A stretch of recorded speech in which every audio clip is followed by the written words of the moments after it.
Dann wollen wir mal anfangen. Herzlich willkommen, Andreas. Danke, dass du da sein kannst oder dir die Zeit genommen hast.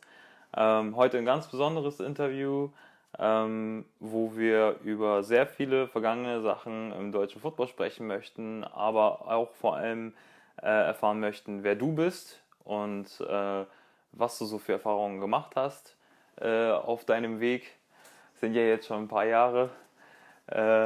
Dementsprechend wäre die erste Frage, wer du bist und woher du kommst. Ja, Andreas Heddergott, ich bin 54, komme ursprünglich aus Flensburg, bin aber schon seit Ende der 80er, Anfang der 90er in Hamburg mit kurzer Unterbrechung. Und in Flensburg hat es mit dem Football auch angefangen, mehr oder weniger durch Zufall.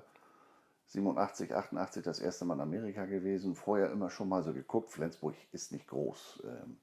Fußball habe ich es noch nie so gehabt, außer Handball. Und dann haben da ein paar Leute angefangen, Football zu spielen. Und auch Freunde von mir und die paar Amerikaner, die wir damals da oben hatten, da war eine kleine Base, die haben bei uns bei den Leichtathleten, ich habe zu dem Zeitpunkt noch Leichtathletik gemacht, haben im Winter bei uns sich so ein bisschen fit gehalten. Und dann habe ich gedacht, naja, das musst du jetzt mal angucken. Wie alt warst du da? 88, ich bin Jahrgang 66, also ich habe spät angefangen.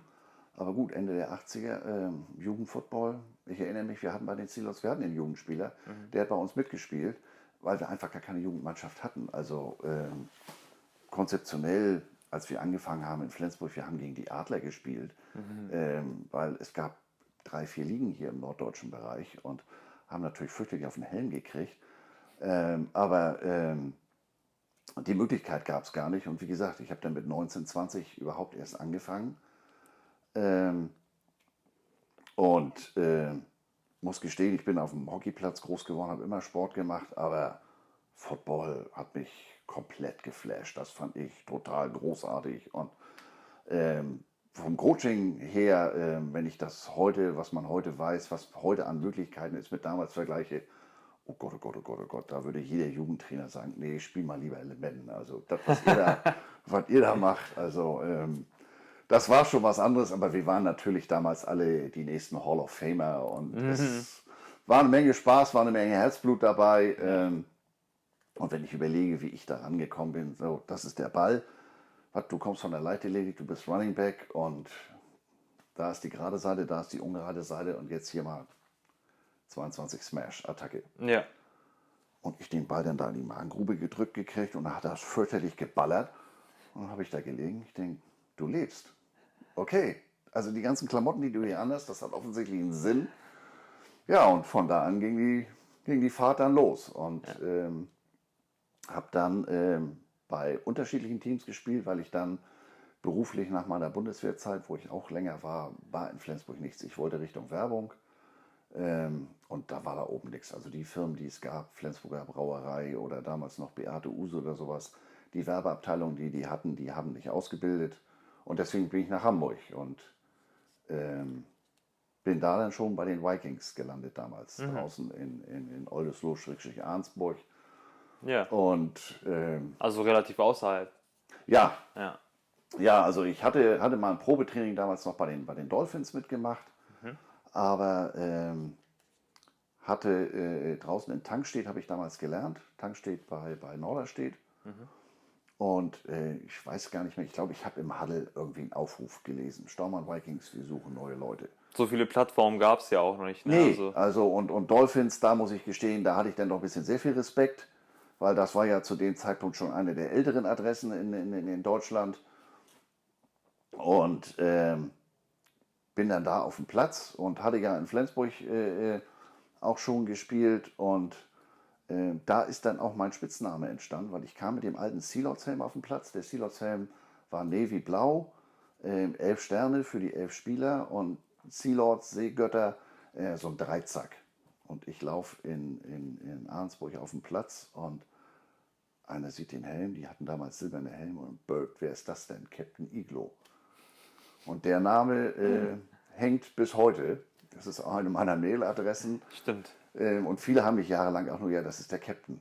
Ja. Wer ist denn Andreas Heddergott? Keine Ahnung. Den kenne ich natürlich. Aber und die Zeit bei den Vikings war sehr intensiv, war großartig. Wir haben sehr, sehr viel Spaß gehabt, waren auch gemessen an dem waren wir auch schon sehr, sehr erfolgreich und bin dann aus beruflichen Gründen 2 Jahre in ich sag mal, Ruhrpott, habe dann bei den Wuppertal Greyhounds gespielt.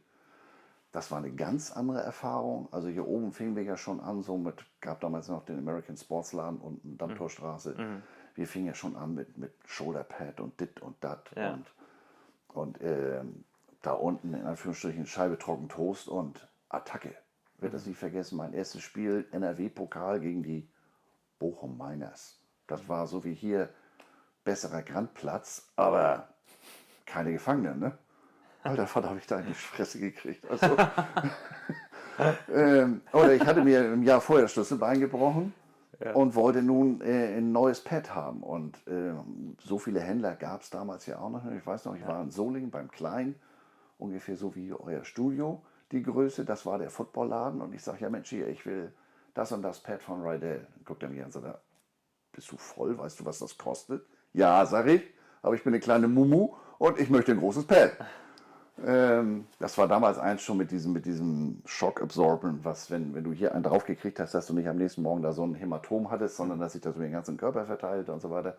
Dafür bin ich dann am Wochenende nach Hamburg und habe mir das Ding hier in Hamburg gekauft, was da unten für sehr viel Aufsehen gesorgt hat. So nach dem Motto, Alter, hier, ich spiele noch mit dem Wilson Aggressor und mit dem hat Roger Staubach noch in den 60ern gespielt, so ungefähr. Und ich kam dann mit einem Pad für, was weiß ich, 400, 500 Mark damals noch um die Ecke. Was ich vorhin schon mal, bevor wir hier auf Go gedrückt haben, wenn die Leistung nicht stimmt, muss die Ausrüstung stimmen. Und haben wir dann da so ein bisschen Gas gegeben. Bin dann wieder zurück in den Norden, zurück nach Hamburg. Habe dann ein Jahr noch in Flensburg gespielt und die letzten beiden Jahre bis 96 bei Trittau, bei den Trittau Dukes. Ah, habe ich schon davon gehört. Ja, Ja, die gibt es inzwischen leider nicht mehr. Aber wie das so ist, wenn man das schon ein paar Tage macht, da ist das ein oder andere Team, hat man ja gesehen. ja. Kommen und gehen. Kommen die und gehen Teams, leider, ne? ja.